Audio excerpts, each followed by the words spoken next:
Finish the coffee. Let's put the phone on silent so we're not interrupted.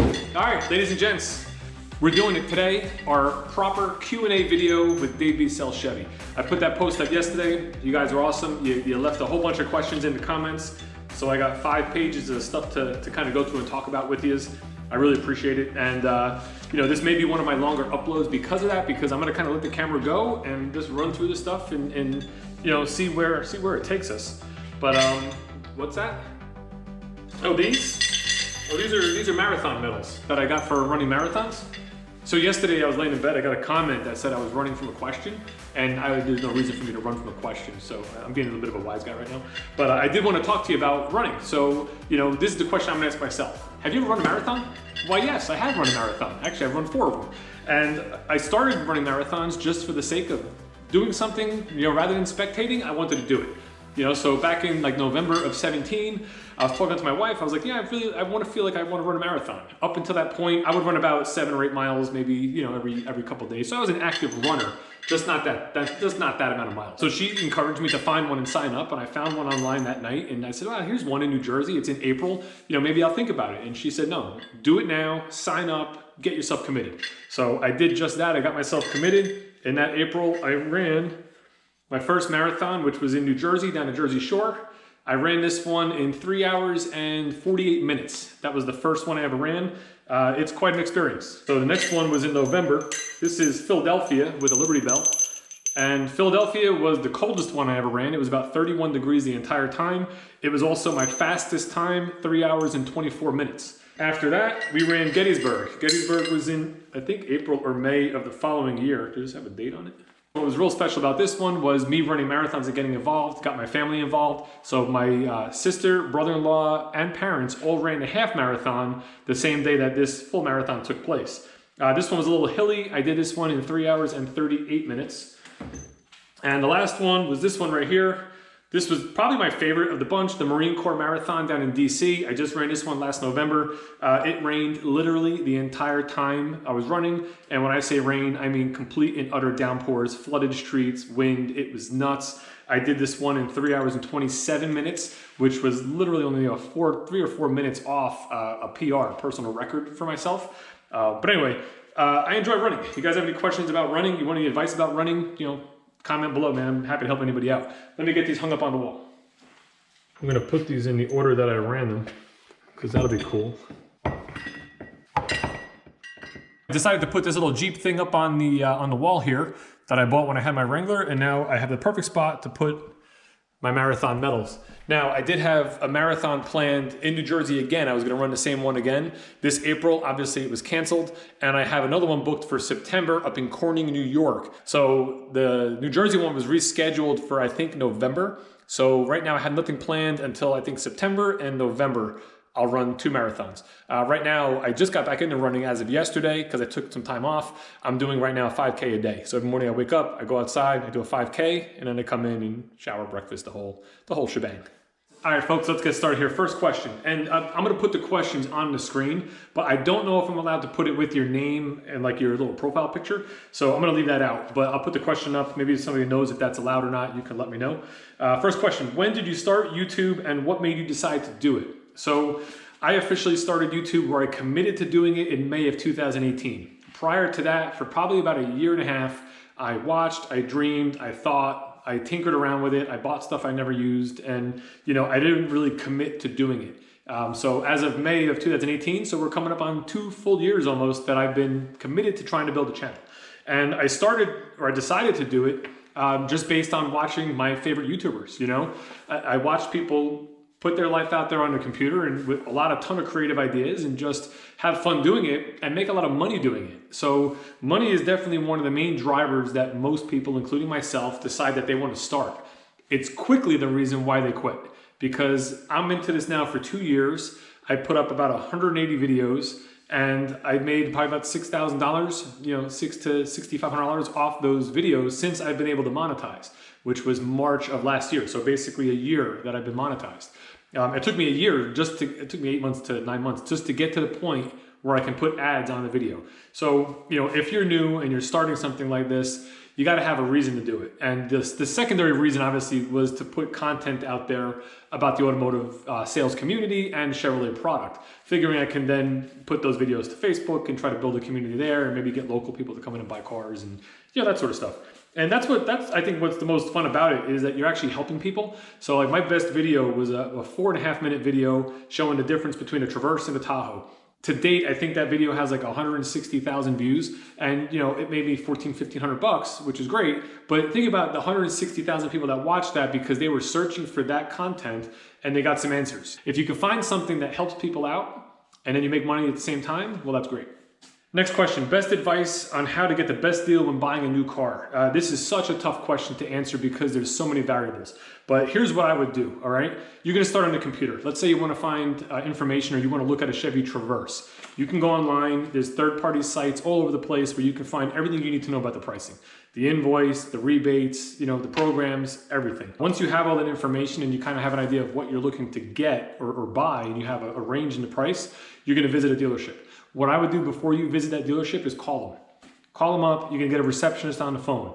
They're gonna ask how they can help you. You say, listen, before you transfer me to anybody, who would you deal with? I'm looking to buy a car, I'm looking at a Traverse, but I wanna deal with a salesperson that's gonna treat me right.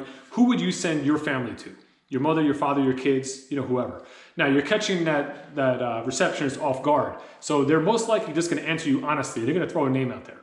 And they're gonna probably ask if you wanna be transferred to them. At that point, no, that's okay, I'm gonna call back, but thank you very much. You take that name, you go right back to the computer. You can go on the dealer's website, you'll probably see photos of the person, so now you know what they look like. Maybe it'll have a bio. You can go on DealerRater, you can go on Yelp, you can go on Google, you can find reviews, and you can kind of get an idea of, you know, that salesperson, did he have any kind of a presence online, and you can learn a little bit about him. When you're going to the dealership, I would call first. I'd ask for that same salesperson and say, you know, listen, I called earlier, I talked to the receptionist, she said she would recommend dealing with you, that you'll take good care of me, I'm looking at a Traverse, I want to set up an appointment. You set up the appointment, you already know who you're looking for in most cases, hopefully you had some reviews or something to kind of back it up, and at that point, listen, let's hope the person treats you right, and at that point you have to gauge, you know, how the experience is going. You have all the numbers and everything from online, and if they're in line with what they're telling you and you're comfortable, I'd say go for it, buy it. Next question mentions that right now you guys aren't selling anything. I am not. I am home and I am not selling anything. I have no access to sell anything. I'm not allowed to go to the dealership because we're under lockdown in northern New Jersey. We do have two gentlemen there, a general manager and a finance manager, who are basically doing the whole online buying and curbside pickup. I just texted him today, actually. He said they're doing 1 to 2 cars a day. I don't think they're open Saturdays, so it's only a Monday through Friday, 9 to 5 type situation. All right, next question has a couple parts.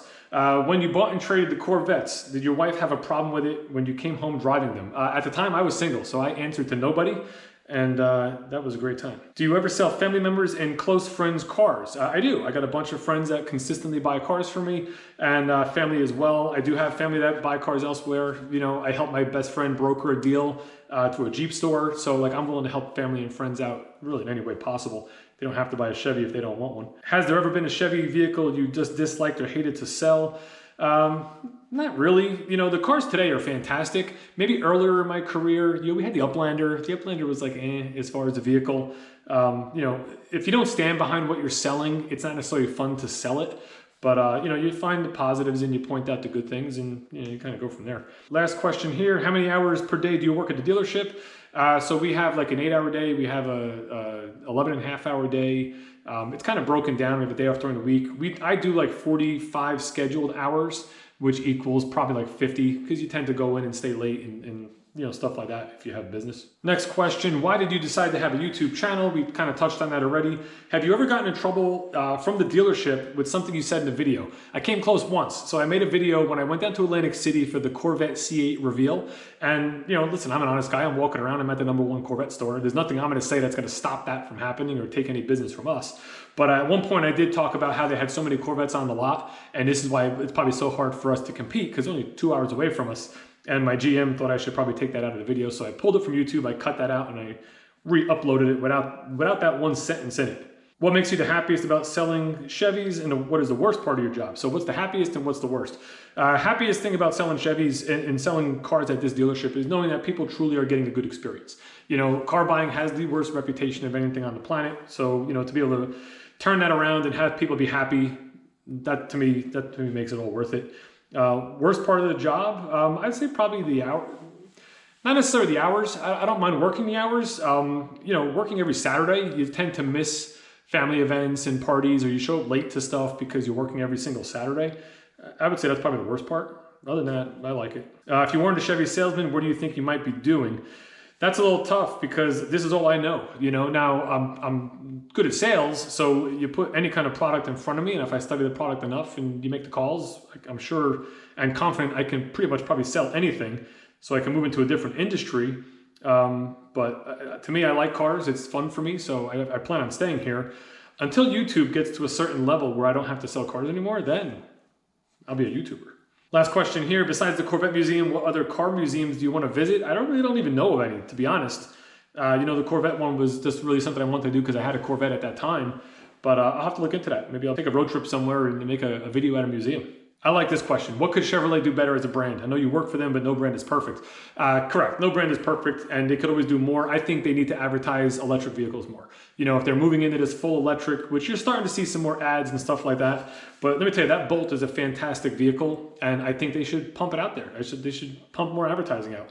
Even with the Volt. The Volt was a great car, and you know, they didn't really advertise it as much as I think they should have. When and why did you go into the automotive industry as a salesperson? So 2004, I was working in banking. In May, we all got laid off. It was the last day I worked at the bank. I took the summer off. I was still living home. I had a great time that summer. And then in the fall, my parents kind of got tired of me sitting home every day drinking Coronas by the pool. So they had, you know, they started putting pressure that we have to get a job. And I said, I'm going to get a job in September. I'm going to go out. I'm going to sell cars. And my father was sort of against it at the time. You know, it was one of those things if you don't want to be one of those guys, you know, car salesman, bad reputation. But, you know, listen, I'm a car nut. I figured if I can sell cars and pay bills, I will do it. And here I am 15 years later, still doing it. So that was September of 2004. And I've only worked for Chevy. I worked for that dealership for 8 months. Then they closed. I started at the location I'm at now. I worked there for a long time. Then I moved to Pennsylvania for 2 years. I worked at a Chevy store there. And then I came back to work for the current store where I am now.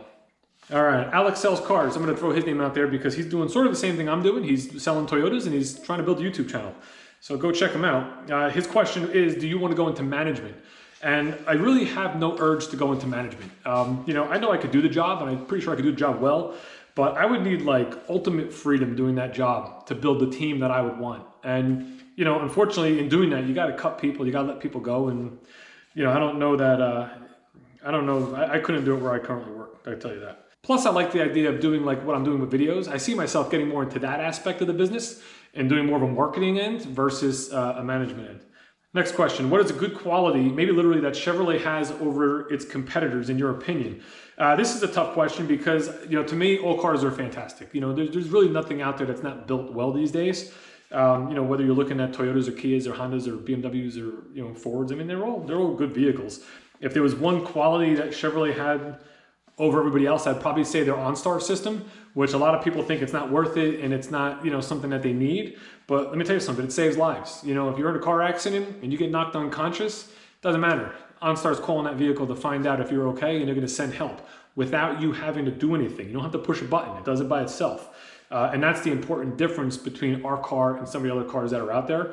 OnStar's been around since 1996. It's only gotten better and better and better over the years. And a lot of manufacturers that have something similar are doing it in response to OnStar. So, you know, I would say that's probably one of the best qualities. All right, we got a bunch in this next section here. Let's go down the list. How do car salesmen get paid? So we get paid at my particular dealership. I get a salary, I get a demo allowance, I get you know, commission. There's a couple different bonus structures. You know, if old age units, if you sell something that's a certain amount of days old, you get $1 a day. There's a tremendous number of different ways you get paid based on different vehicles. You also get paid, like for instance, through General Motors, we have a bonus program through them for units. You get paid through OnStar. So if somebody does a used car OnStar and they set up a free trial for the 3 months, you get paid like 15 bucks. Actually, right now, if the store hits a certain tier, you get like 50 bucks. So there's a number of different ways you get paid. Do GM employees get a better discount than others? We do get what's called GM employee pricing, plus you get all the rebates and stuff like that. It's, you know, on a normal month, it's a little bit better. I would say it's not tremendously better, maybe $1,000 better than the public. I'll give you an example. I leased a Bolt in September of 19, and in December of 19, they had employee pricing and they had stuff going on. It was a better deal for everybody than what I got 3 months earlier. So, you know, it depends on the time of year. It's not always that much different. Off subject, what does your wife think of you yelling into the camera in the basement? I hope I'm not yelling. You know, one of the things you do when you're vlogging like this and you're talking to a camera by yourself, because it's a little awkward and pretty weird, you try to get your energy up because you want to make sure it transmits through the camera. So I hope I'm not yelling. She supports it, she likes it, so, you know, no complaints there. Right now we're keeping it separate, you know, as far as business and personal, so that's why she's not involved in any of it, but, you know, maybe in the future, we'll see. Will you ever buy yourself a Chevy truck? I'd love to. I look at the Trail Boss Silverado. It's awesome. I'd love to have one. How does it work when the dealer says they can get you anything if it's not on the lot? What is that process all about? So we do what's called a dealer locate. So I can go on a computer right now. I can put in a radius, 20 miles, 200 miles, 2,000 miles. I can put in the exact specs you want on a vehicle and I can see what's out there. If we find a vehicle you want that's out there and it's within our range, our office would then contact that store and say, hey, listen, you have this Tahoe. We would like it. Can we have it? That dealership's either going to say yes or no. If they say yes, they'll either trade with another vehicle, so they'll take one of our vehicles in return, or they'll have us outright buy the vehicle, which means we're going to cut a check, send 2 drivers, pick up the truck, and bring it back. We do it all the time. Not a bad thing. Are you a Jets or a Giants fan? I am actually not into sports really at all. I enjoy sitting down and watching a game every now and then. Usually it's Super Bowls and World Series and stuff like that, but other than that, I don't follow sports at all. Is it frowned upon when a Chevy salesman drives a BMW or a different type of car to work than what they sell? Not at our store. I drove a Jeep to work for 5 years. You know, I parked it in the back. But Chevy and GM trucks are leading the sales in January, or since January. Why do you think that is? That's a great question. I didn't know those numbers. I wasn't familiar. I know we came into third and Dodge passed us for the first time. It's usually a Ford F-150, then Chevy Silverado, then Dodge Ram. A number of months ago, Dodge passed us for the first time ever. Generally, because those vehicles are lesser expensive, I think hopefully what's happening is the value of what you get in the Chevrolet for the price is starting to shine through. Because when you compare some of the models that they advertise, these cheaper trucks with Dodge and Ford, they don't have nearly the amount of equipment you would get in a Chevy.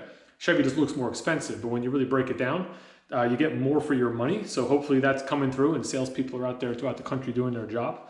It's a great product. I mean, the Chevy trucks are fantastic. The new one's gorgeous. I mean, I don't know what you guys think, but the new 2500s, yeah, at first the photos came out for those 2500 series and they were like, people really didn't like it, but you see them in person, those trucks are gorgeous. Have I ever sold a car to someone famous? You know, I don't think that I've had. We've had Lauryn Hill, who's a musical artist. She's bought a van from us for her business. Ben Bailey, that guy who does Cash Cab, if you ever saw that show, he's bought a number of cars from us. We've had like Jets players and hockey players and football players and stuff like that, but I don't think that I have. The most expensive car I've ever sold is probably, you know, either Corvette Z06. It's funny. So Corvette Z06 was the most expensive. Now some of these C8s are in that upper 70s, but quite frankly, I've sold $80,000 Suburbans. So why are prices so different depending on dealerships? This is an awesome question. So, and this is how the industry is changing, right? Fees, you got to ask that question. So you picture Chevy stores, right? We all pay the same thing for the car as a dealership. We all have the same incentive plans as every other dealership. So you would think no matter where you go, you'll qualify and it'll be the same thing, right? Tax is the same, motor vehicle is the same. You know, the doc fee is going to be different. And then whatever other dealer fees they add will be different. And if they have any dealer added options. So if you see one of those stickers on the window, next to the window sticker that says you get, mud flaps and side moldings and a pinstripe and it costs you $800, that's what would make it different. What makes it look different online are the stores that advertise that way, because you can have, well, it's so confusing. I feel bad for people out there. You know, I kind of take it for granted. I think a lot of people in the car business take it for granted because you're in it every day. You see it and you know what's real, what's fake, and things that are too good to be true. But advertising laws are different. In Jersey, it's pretty strict. You have to advertise like everything. But you go to different states, you don't have to do that. So you can take, let's say you have a $3,000 rebate. If you have a lease in the house, it's $1,000. If you're a college grad, it's $500. If you're military, it's another $750. There's dealerships that will advertise every one of those rebates and give you a bottom price. Yet none of those rebates are compatible, and you may not qualify for any of them. Now you go to a different dealership that doesn't advertise that way, maybe a little more ethically. That's why they look different. Side note, thanks for your videos. No, thank you for watching. If you keep watching, I'll keep creating. I'll probably just keep creating anyway, even if nobody watched. All right, here we go. We got another bunch of questions here from the same individual. Thank you very much. Again, I don't know if I should be mentioning your name, but you know, you've been here since the beginning, man. I appreciate it. We're gonna rapid fire right through these. Why do you prefer Android over iPhone? I have no idea, but I have Android and I have Apple, everything else. iPad, iMac, MacBook Pro. But for some reason with a phone, I love Android. Who's your favorite actor or actress? I don't know that I even have one. Who's that? Matt Damon, that was in the Bourne movies and stuff like that. He's a cool actor. I would say he's probably one of my favorite to watch. As far as an actress, I don't know.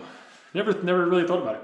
What else do you watch on YouTube? All right, so YouTube. I watch the Chevy Dude. I watch a lot of car channels, the Street Speed 717, and now that whole crew. You got like 3 or 4 guys over there all making videos.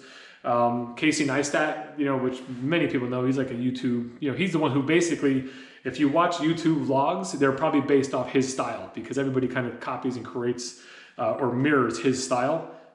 He's at like 11 million subs, but his videos are super entertaining. Do you play video games? I haven't played video games in such a long time, and I can tell you that if I did play video games, I probably wouldn't be making these movies because I'd be too busy doing that. I went through that whole phase playing Call of Duty, and I would have a Tuesday off. I'd play Monday night until 1 o'clock in the morning, wake up at 7 o'clock and play straight through to 4. It is so much fun. I love it. I have an Xbox upstairs. I don't even have the new Call of Duty. I won't buy it because I don't want to get hooked into it again. I want to be more productive, and maybe I'll play video games down the road. How did you meet your wife? This is a cool story. We actually met what we say is a luxury resort, Mount Airy Casino out in Pennsylvania. So I had gone out with my 2 cousins just to go hang out for the night and have some drinks, do a little gambling.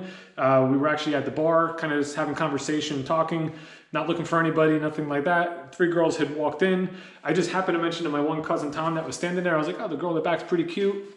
That was it. She kept walking. I went back to our conversation. A few minutes later, he looks at me. He says, hey, this girl's coming up to you. So I turn around, and I see this bright, smiling face. She just looked at me. She was absolutely gorgeous. She held her camera up and said, can you take a picture of me and my friends? I said, absolutely. Took a picture of her with her 2 girlfriends, started chit-chatting, and then they went about their day. But that night, we kept bumping into each other throughout the night, and by the end of the night, we exchanged phone numbers. 3 or 4 weeks later or so, we hung out for the first time, like 3 weeks later. And we've been together ever since. So that day, I truly believe an angel came down to make me smile. She's a great person. Do you live in a condo? Actually, no. At the moment, we live in a rental community. It's awesome. It works for us right now. With New Jersey being as expensive as it is with real estate and taxes and stuff like that, we don't know how long we're going to live in New Jersey. Right now, really the only thing keeping us here is the job that I'm working, so the dealership. So we want to be able to kind of get up and go if we ever want to. Are you a vegetarian? I am not, but I do not eat a lot of meat. My wife's a vegan. She influenced me a lot for what I actually eat. And I feel great, so I eat a lot of fruits and vegetables. I don't eat a lot of red meat. I really don't eat junk food anymore, burgers and stuff like that. And, I haven't put pounds on, and I have a lot of energy, so seems to be working. What is your favorite TV show growing up? I don't know. I mean, as a kid, something I watched consistently, probably The Simpsons, A little older, started watching Seinfeld. Great show, a lot of laughs there. Stuff like that. Do you think the Earth is flat? I do not think the Earth is flat. I think it is a sphere of some sort. Do you have any pets? We do not. No pets. All right, last in this list. What is your biggest pet peeve? Something that really irritates me is when people think that Jethro Tull is just a member in a band. You guys get that? It's from a movie. This next set of questions is electric car related, about auto dealers purposely trying to downplay the sale of electric vehicles. It says that Chevy has been suspected of doing this in the past with the Volt and currently with the Bolt. The theory is that electric cars need less maintenance and as a result will not create the much needed service revenue for a dealership, which is 100% correct. Dealerships really make their money in the service department and the body shop these days. Electric car buyers would like Chevy to go on an online sales model for electric cars for that reason. And that dealer and sales staffs would be distant, and that's why dealers and sales staff would be disinterested in selling electric cars. I agree with you 100% on this. I don't think they advertise it enough. I think it's going to change, and I tell you, I think dealership that the current dealership models that you see today, their days are numbered. I'm a firm believer in that because everything's going to an online business. So what would stop a manufacturer for basically cutting out dealers, building like a test drive center, Like picture if it was General Motors. You can have Buick, Cadillac, GMC, and Chevy all in the same location. You're gonna have a product specialist there, like myself, someone that's gonna basically teach you the product and take you on test drives, and then you're gonna move on. And you're either gonna go home and order the car you want, or you're gonna go onto a kiosk and order the car you want. It's gonna be one price, there's gonna be no rebates, it's gonna be this is what you want in the car, like Tesla. I mean, Tesla, you go to Tesla and try to get a discount, there's no discount. You buy the car or you don't buy the car, you know? And then at that point, once you order the car you want, or they'll probably streamline the cars a lot more, there'll be less versions of the car. So they already did that with the Traverse. The Traverse in 2017, if I remember correctly, I think you could build that car like 200 something different ways. And the current Traverse, you can build like 30 something different ways. So they're streamlining all these packages. And if you streamline it to like 5 or 6 cars, you can build them. You can have them in a holding area. And when somebody orders the color they want, send it right to the house. So this is what I love to see. This is why I want to build a YouTube community. Because here it is, somebody asked a question and people kind of commented in and you have a conversation going back and forth with advice. So it's people helping people. That's what we want to do. This gentleman wants me to post my camera gear because it'll help him. He's just starting out. So this is all I use, a GoPro. I'm filming on one right now. This is it. It's a Hero 7. These go for the 7 Black. Now, the reason I recommend this one is right here. You can take the battery out. So they have a silver or gray, and they have a white. And those are cheaper, but you can't take the battery out. So I have 3 batteries. I got 2 cameras. I got 3 batteries. So if the battery in the camera I'm using the dies right now, I can just plug another battery in, I keep filming. I don't have to plug it in and wait for it to be charged. So for that reason alone, I like it. If you're going GoPro, you want to get a 7 or better because it has the image stabilization. So as you watch past videos of mine, I'm walking around with the camera and talking, you don't see a lot of shaking. One of the things I don't like when I watch other YouTubers is when they're using these big Canon cameras and Sony cameras, they're so shaky. The videos in the background is just so shaky. I find it disorienting. I think this is the proper way to go. The only thing you have to watch with these is the wind noise.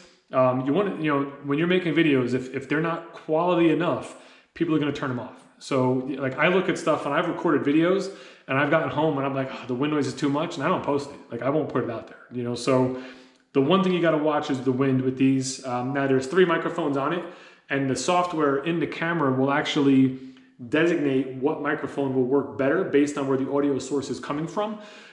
So it helps. I heard that the Hero 8 is a little bit better, but I highly recommend this. You buy one of these, you need an SD card, and then you just need some sort of software to edit. The gentleman who answered you mentioned about using a cell phone. You can do that as well. A cell phone works great for like what I'm doing right now because we're not in motion in any way. So like I could have definitely used my cell phone for this, and then I actually bought. This is a Rode microphone, and this is what's called a dead cat. This is actually very good to block wind noise. This plugs into a phone that has a headphone jack, so if it's an iPhone, you might need some sort of an adapter. But there's a microphone in here, and this attaches to a cell phone. I actually bought this. This stuff is made by Joby. These tripods are great because you can like wrap them around tree branches or do whatever you want. And then this top part has where you could attach the microphone, and then you just loosen this up. You put your phone in there, and you're all set. You got yourself a little home studio.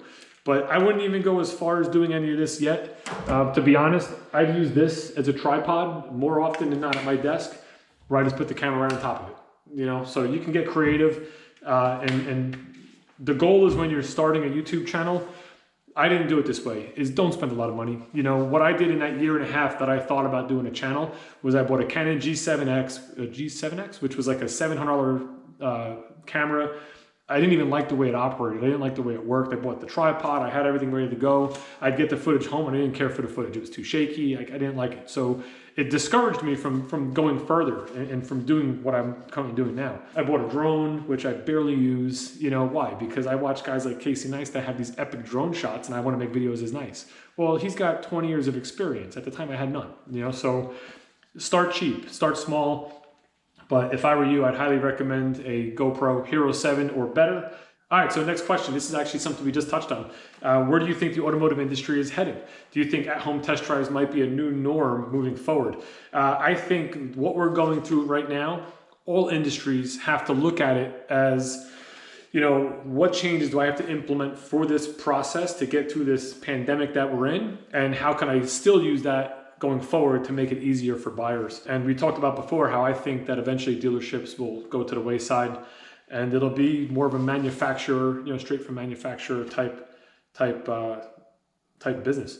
The next set of questions here is 3 parts. If I have a car to trade in, should I negotiate the trade-in and buying the new car deal separately or as one transaction? Or should I just sell the trade-in car outright to the same dealer first, then come back later to buy the new car? Or just sell my trade-in car to another dealer if I can get more money from there? Obviously, what you want to do is you want to sell it to whoever's going to give you the most amount of money. So if you can get more money somewhere else, even though you're not buying a car there, by all means do that. However, depending on your state, you got to take into consideration sales tax and how it's applied to the transaction. Real world example, my 2012 my 2012 Jeep Wrangler, when I traded that in for the Chevrolet Volt, they were giving me $14,500 for the trade, right? So if I traded it, I wouldn't pay tax on $14,500.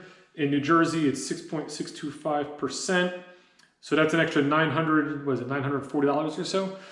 So my real value, in a sense, would be $15,460. So as long as I can sell it for more than $15,460, take the better number. And that's exactly what I did. I took the Jeep to a private location. It's a used car lot. You basically roll in. They give you an estimate and they'll cut you a check on the spot. They actually gave me 16 for the truck, so that's why I ended up selling it, which actually helped me out in 2 ways. 1, I got more money for it. 2, I didn't want the truck on the used car lot at my dealership because it started having issues with the suspension and the tires were going to have to be replaced and the soft top was leaking water. So it had some issues, even though it looked great and the truck was great. It's a Jeep and that stuff tends to happen to Jeeps. Wranglers, I should say. So selling the trade-in outright at the same dealer first and coming back with a new car, that wouldn't make sense. Again, depending on how the sales tax is charged, you don't want to lose out on that tax savings. As far as negotiating the trade-in and the new car deal separately or together, to me, it doesn't matter. I know all the gurus out there tell you don't tell a dealership you have a trade until the very end. The concept there is you're getting your absolute best deal on the new car, and then you could hold them to that deal by trying to get the maximum for the trade. But listen, numbers are numbers. If it doesn't work, it doesn't work for the dealership, and they're going to tell you, I'm sorry, we can't do what you want. And I come across that. I come across people that bring trades up last minute, and then they give you an elevated value of what they want, and you tell them what you can do. And it's like the first question I ask is, do you absolutely have to trade the car? Listen, you're getting a fantastic deal on the new one. You can still take advantage of that. You can sell your car privately, or if you want, you can trade it in, and this is the number that we're willing to give you. So to me, it doesn't really matter whether it's separately or all at once. All at once is faster. It's like, okay, these are all the moving parts. Let's get everything pieced together and find out if it's something that you want to do. All right, guys, this is it. This is the last question based on when I printed these out. So we're going to end it with this. What are some of the negative things you've seen in your time as a car salesman? What bothers me the most is when, and it doesn't happen now, it doesn't happen at the store I'm at, but when people get taken advantage of. Unfortunately, it's an industry where, dealerships are trying to make a profit. And not only that, the individual salesperson is trying to make a profit and make a living.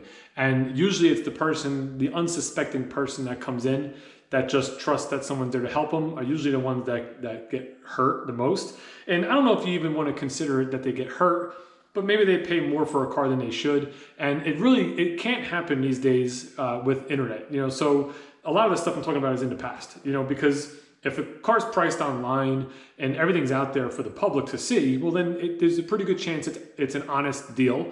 You just have to find out, 1, mechanically does the car seem sound, and 2, did a dealership charge fees and did they add dealer options and they charge all sorts of stuff on the back end. If they don't do that, then the odds are it's probably a pretty straightforward deal because it has to be competitive online. But when you have a dealership that doesn't put prices online and it says contact us, and you just go to that dealership unsuspecting and unknowing of what the price could be, price can be anything they want it to be. I've definitely seen some things that I wish didn't happen. The craziest customer you've ever dealt with. I actually have a really good story with that. I wanted to make a video about it. This was going back a couple months ago, and not that long ago actually. And I wanted to make a story about it because it was a gentleman that was traveling from all different stores. He's not brand loyal. He basically just, anything he said that he didn't like, he'd get up and walk, but he'd still come back. He was very arrogant the way he typed emails, and it was just, I don't have that whole story in my mind right now, but if I can kind of recollect all that, maybe I'll make a video about it. It was pretty cool because I knew the guy was lying to me because I had a source at another Chevy store that was basically telling me everything that was going on there, and I knew everything that was going on at our store. So, people lie. Customers lie just as much as salespeople lie, in a sense. I don't lie, but there's no reason to. Has anything significant ever happened at a car dealership? Stolen car, fire? Yeah, I've seen my share of stuff. So we had Back years and years and years ago, we had a Corvette fall off a lift. So service guy had it up on the lift. Next thing you know, it's half on the lift, half on the ground. Thankfully, nobody got hurt. But that was a pretty significant day over at the dealership. We had a car. The dealership has like a horseshoe drive at the time. It's a little different the way it's set up now.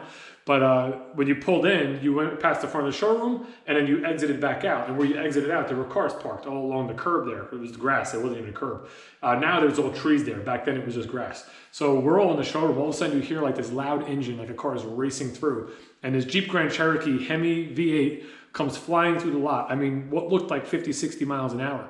And the guy's behind the wheel. And next thing you know, he goes through, he went through where the cars were parked. There was a gap, literally no bigger than that truck. He went right through that, over the grass, through the entrance for what's now the tile shop. I think it was 6th Ave Electronics back then. And then jumps the curb and ends up in like the drainage basin that's next to the dealership there. And a bunch of us ran down there and he got out, he was panicked and huffing and puffing. Where did I hit? Where did I hit? And we're like, dude, you didn't hit anything. And he got through a gap and he looked at it and was like blown away that he fit through that gap. He had said the gas pedal got stuck and that's why he couldn't stop. But most times when gas pedals get stuck, it's actually human error and the person thinks they're on the brake and it's split seconds. If you think your car is accelerating on its own and you think your foot's on the brake and you're pushing it to the floor to stop that truck, what are you really doing? You're accelerating as fast as you can. If you think the car is accelerating on its own, take split second to let go of both pedals and just see what happens. If you start to slow down and make sure you get to that brake. If not, put it in neutral. You got to get that transmission to neutral. And at that point, you'll slow to a stop. Hopefully you don't hit anything. I had that happen with a customer. We'll kind of finish with this. I had a story where a woman had come in with her daughter. The mother was probably in her 80s, I would say, who wanted to buy this Malibu we had. It was like a $6,000 car. And she wanted to buy it. Her daughter is like, Mom, we don't want you buying this car. You shouldn't be driving. And I'm thinking, well, this is kind of weird. And she was fighting her daughter. No, I want to drive. I want to buy this car. I need to get where I need to go. So I go on a test drive. I bring the car around. I look at the daughter and she's like, whatever. So I said, you want to come with us? And she's like, no, which should have been my first, which was my first cue that I had to kind of watch what I was doing here. Second cue was we get in the car, I start showing her a couple things. We go to back up, she puts in reverse and just backs up. Doesn't even look. So I'm looking for, I realized, okay, I really got to be on my guard with this one. Well, she went to pull forward. She didn't think she was going to clear the car that was parked in a couple spots over. So she went to hit the brake, but she hit the gas. And when she hit the gas, we both got like thrown back in the seat and the car took off. She panicked real quick. All I remember doing was looking over her foot and her foot was doing this. And every time she pushed her foot down, it was on the gas pedal. So we're like, basically lunging towards Route 10, the highway, or the curb where the grass is. And at the time, the dealership was just built, and they didn't put the final level of pavement down, so the curb was like, twice as high as it should be. And I told her, just go to the curb, go to the curb. So she steered to the curb. We crashed into the curb. It slowed us enough. I jammed it into park, and we kind of stopped half up on the grass. She ended up blowing a tire, bent the rim, the front bumper was damaged. And the seconds after it happened, I didn't know what to say. So I kind of looked at her and she looked at me and I was like, it was a short test drive, but did you like this car? And she kind of smiled and I was like, listen, we're fine. We're okay. Her daughter came running out. And for that woman, it was a wake-up call that she shouldn't be driving. So, she did not buy the vehicle. We ended up getting that vehicle fixed. They didn't charge her insurance or nothing like that. And, we went on from there. But this has been fun. So I appreciate the questions you guys asked. I'll have to look and see if more questions popped up. If I get a bunch more, maybe we'll do another one of these videos. I have no idea how long this video is. So if you made it this far, thank you very much. And I'll see you guys tomorrow on day 17, quarantined. I don't know if you noticed, but the sunglasses are over here by the metals, just in case you didn't see them. Have a good day.